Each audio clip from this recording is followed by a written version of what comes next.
Good morning, everyone.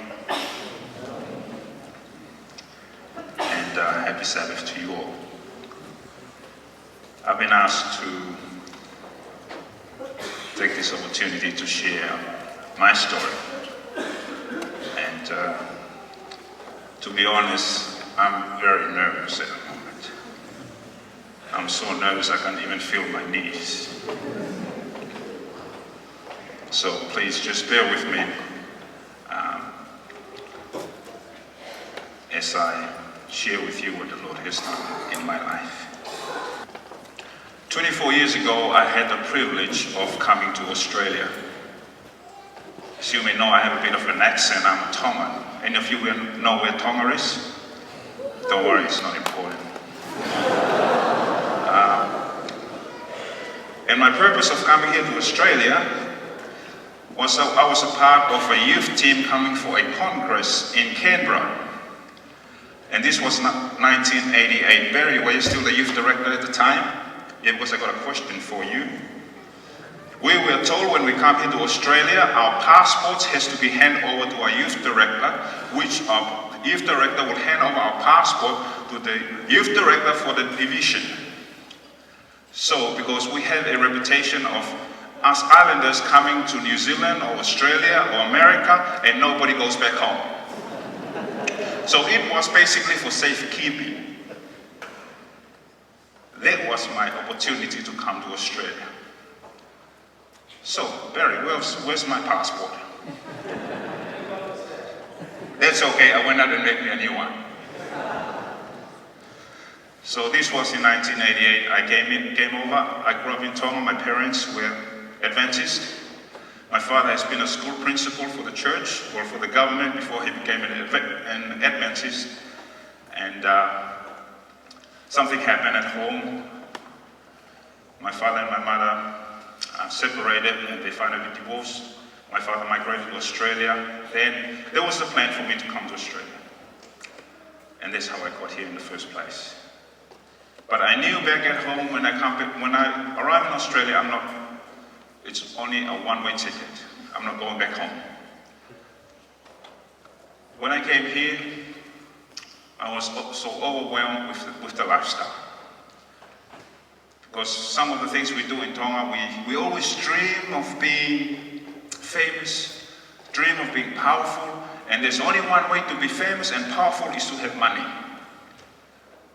I don't know how to steal from people and things like that. I wasn't that,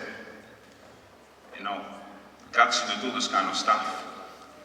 But I used to watch movies such as Godfather, Miller's Crossing, all those kind of movies where one of my heroes was Al Capone, how he made alcohol and sell them in the markets, and that's what I wanted to be.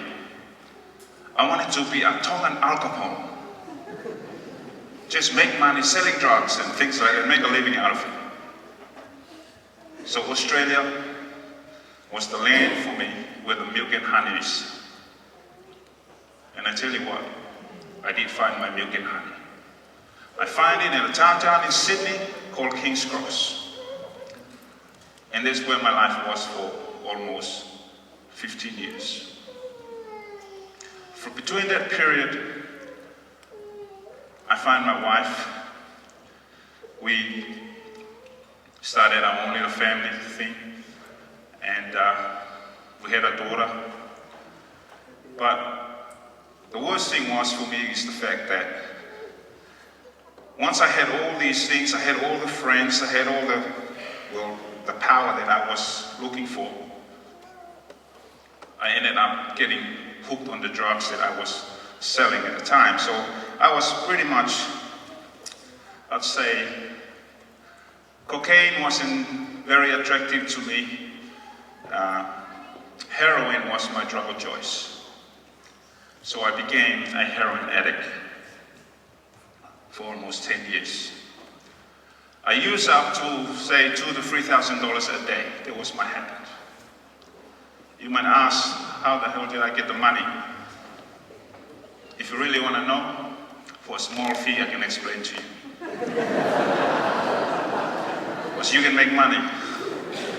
No, just kidding. But not only myself, I dragged my wife to the habit that I have. So we were both drug addicts. Australians call them junkies. We're disowned by our families. I was too embarrassed to go to church because nobody in church really want to hang out with me. Because every time I come to church, some of the guys knew, oh, here comes Lucifer. That was my nickname in church. Because nobody just want to relate with me. I don't know why. Maybe because I smell alcohol pretty much most of the time. Or maybe I'm just off my face all the time.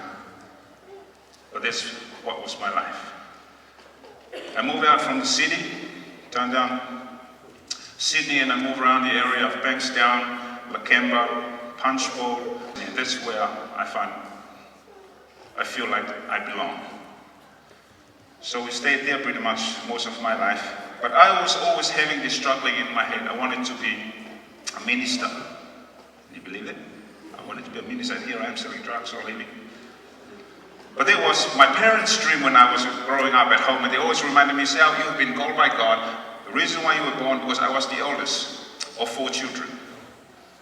Back in Israel, all the eldest has always been dedicated to the sanctuary to work for the Lord. So that's your brother will support you financially, and your sister, and all those kind of whatever it is you may call it. But then I get to this. By the time my family split up, there goes the church for me, and there goes God. Because I get so ticked off with God, especially, how can a loving God allow something like this to happen in my family? I never see God in that way. But when my family finally split up, I had no, pretty much give the stage, I had no faith in God at all. And if there was a God, I hated him. It makes it worse, I hate his people, his church. I'll tell you why I hated his church. Because by the time I got caught, thrown in the slammer, not even one of God's people came and see me in the slammer. They didn't really care. And I was in the slammer with some other young people. Their fathers are pastors, elders of God's church. The only good thing is Fridays was the best days for us because we have the Anglican bishop and the priest come over for mass for the prisoners. So we come to the chapel and join the mass so the priest can leave the leftover wine there with us when he leaves. Then we continue on having our little celebration. The good thing was the wardens never come to the chapels. I don't know why. So it was an opportunity for us to pull out our drugs and things like that. So we have a little party in the chapel before we go back. You know, do you guys think that they rehabilitate prisoners in jail? You're dreaming. Because when I come out of there, I knew how to do stuff. I knew how to make more money than I used to do before. But the problem was I had an addiction. And that's where all the money goes. Not only for myself, but for my wife and the rest of my family. Enough of that. Came one night, I didn't see any purpose in my life. There was nothing in our house. We always make sure that our daughter had some food to eat. Something to eat. She had a bed to sleep in because we had no lounge. We had no TV. We had a little black and white TV. We just pick up on the side of the road. And pretty much our house was like a shoot-up gallery for drug addicts. Where drug addicts come in and out, in and out, in and out all the time. We had problem with work. I didn't have any job. The only job I could get was collecting recycles. This was before they had the bin, so I had to run on the trucks, come to your house, 6 o'clock in the morning, and pick up all your recycles. And that was my job for 6 years. I think one more step and I'll be a garbage man. But that pays for our rent and buys food for my daughter. We want to make sure that the neighbors don't know that we have a child in our house, or else they're going to ring up the Department of Services, they'll take our daughter away. Try doing that. But remember this time, I had no intention of God involvement in my life because I didn't believe that there's a God. God doesn't exist to me as long as I'm concerned. And came to one time, I said to my, what's the purpose of my life? All I'm doing is going out, do crime, make money, just shoot it all up. What's the purpose of life? And one night I sat at home, I said to my wife, there's some drugs here, there's 2 separate batches. That's yours, don't touch this batch. Because this batch that I had separately is a special batch that I got from Kapamara. And this batch here, there are a few of my friends that has OD'd on this batch. And this one I save it just for myself. I didn't see any reason of leaving. So I'm just going to be a nuisance to everybody else. I'm not responsible enough for my family, so I might as well end my life. And that was that badge that won't do it for me. But somehow, just before I had that badge, I said to myself, I remember growing up back at home. My mom always prays, we always have family worship every night. And I thought, I don't know what that came from, but that thought came to myself, Sau, just pray. So I prayed and I asked God, this is my only chance of you proving to me that you do exist. Because if you do exist, Father, I pray that you wake me up tomorrow morning. Because if you don't exist, I might as well finish tonight, because this patch here is going to finish me for the night. And that's it. So after that, I took my drugs, then we went to sleep. Let me tell you, do you know what a heroin addict goes through? Do you guys have any idea what drug addicts goes through? Probably not. Let me tell you. If you're a drug addict, especially with heroin, you can't go to sleep without using your drugs. You can't get out of bed without using your drugs. You just cannot be normal, like just being normal without using your drugs. So that's the reason why I had that much expenses in my habit. But anyway, I slept that night. I even had to use to go to sleep. So I used the last bit, went to bed that night. I tell you, I had the best sleep ever for over 15 years in my life. That was the best sleep that I ever had. Because you know what? I woke up the next morning. I didn't have any craving for drugs. I can get out of bed. I walk out to the kitchen, make me a cup of tea. My wife woke up. We both had a cup of tea. We have a cigarette. Remember, I wasn't back in the church yet. Something's missing in our house. Not long after that, we hear the same usual knocking in our front door. It's all our friends coming in to shoot up. And they said, oh, have you guys already used it for this morning? And I said, no, we didn't use anything this morning. Oh, come on, don't stop lying to us because you guys look normal. Normal to a drug addict is being able to get out of bed, doing your own thing. You guys already look normal. I said, no. We haven't taken any drugs this morning. By the way, we don't want you with your drugs in our house anymore. Just, go down to the park or go down to the laneway or something. We just don't want any more drug using in our house. And there was it. I said to Mom, I just feel something strange happening in our house this morning. She said, yeah, but I don't even feel like using anymore. So I said, well, I'm just going to go down the road because we just smoked our last cigarette. I'll go buy us a packet of cigarette. Check this one out. There's a tobacco shop at Bankstown Mall. It's like they sell souvenirs and things like that. And they have like marks and little trophies and things like that they sell. But as I was standing behind the counter, buying my cigarette, there was a cup that was on one of the shelves. And what was written on this mug, coffee mug, interests me. Because I want the guy upstairs to put it up. This is what was written on the mug. Selling in a tobacco shop, believe it or not. As I was standing there looking up at it, something, I just felt this different feeling happening inside my being. Because I tell you why. I didn't have enough money for the mark. I wasn't interested in the mark.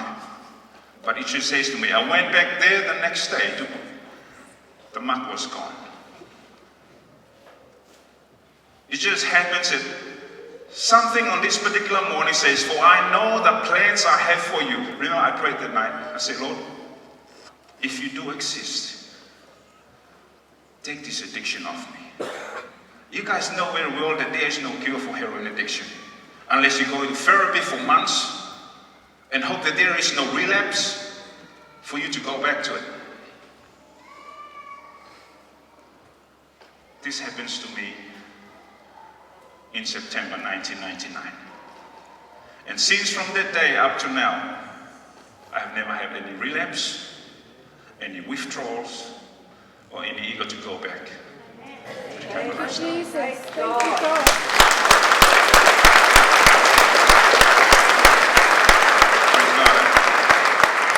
Because from that night on, I finally realized that there is a God, and He does exist. Amen. Because I desperately needed God at this particular moment. Could you move on to the 13th verse? When you seek me with all your heart, you will find me. And that's a promise. I get to realize that now there's a promise. While I was doing all this stupidity, God take care of my wife, take care of my family. Because my wife, she didn't come from a Christian background. From a Christian background at all.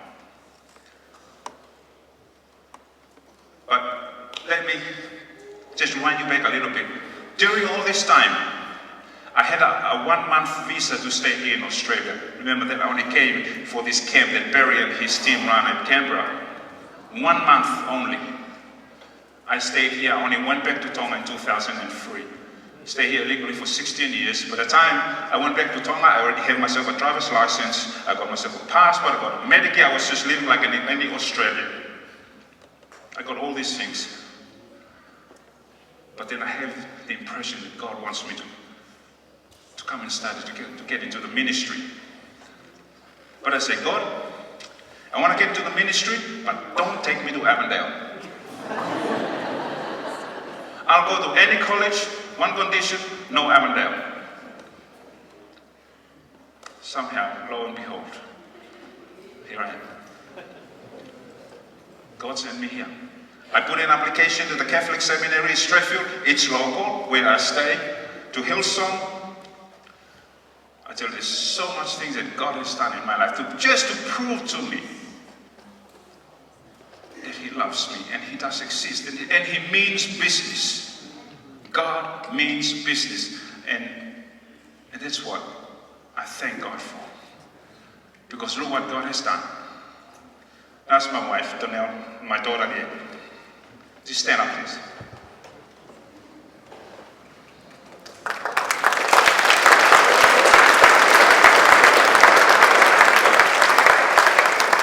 These are the 2 women in my life that they have stayed with me through thick and thin. And through them, God has revealed that they still love me. Donnell would have left me a long time ago. Or would have just picked up the phone and ring up the immigration. I got an illegal alien in my house. Come get rid of him. But she didn't do it. I asked her later on. I said, Donnell, what was it that you still have? What did you see in me? What was it that you still want me to hang around? She said, there's something that I saw in you that is not you. Your attitude, your character, the way you used to abuse me. Because I tell you, she's a real gem, my wife. What I have done to her in the past years, I don't even know why she's still with me. But the fact is, that's how God reveals to me of how much He is for real and how much He loves me, is through my little family.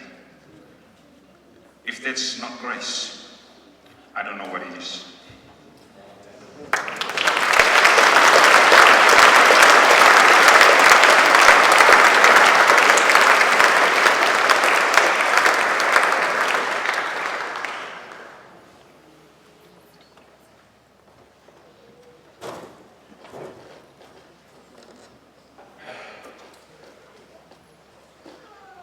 Sarah, don't make me get up when I'm crying. Thank you and happy Sabbath.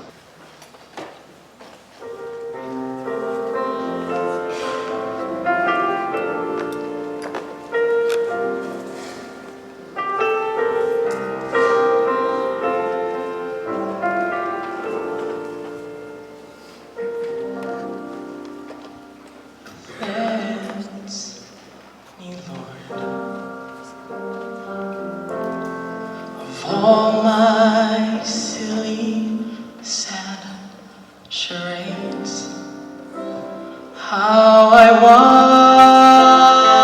want to be all and only yours. Take away the clutter in my life every day. Make me like a child at play.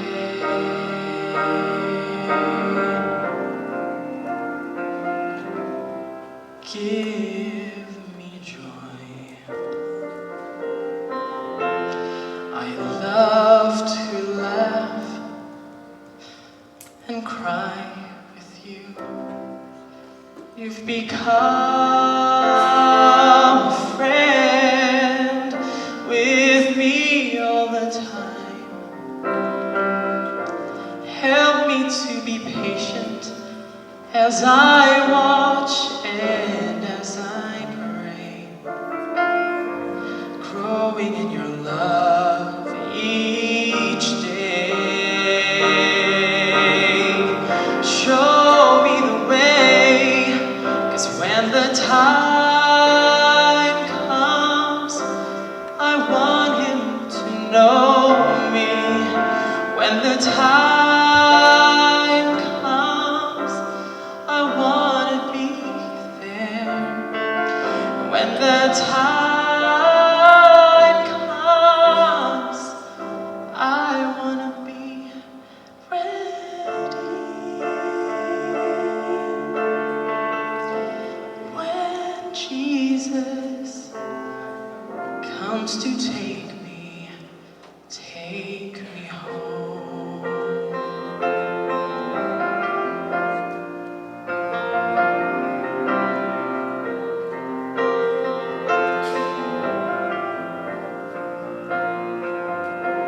Fill me, Lord. I want your love to overflow, running free through me to a lonely world. Let me share that simple truth that sets people free. Lord, I want them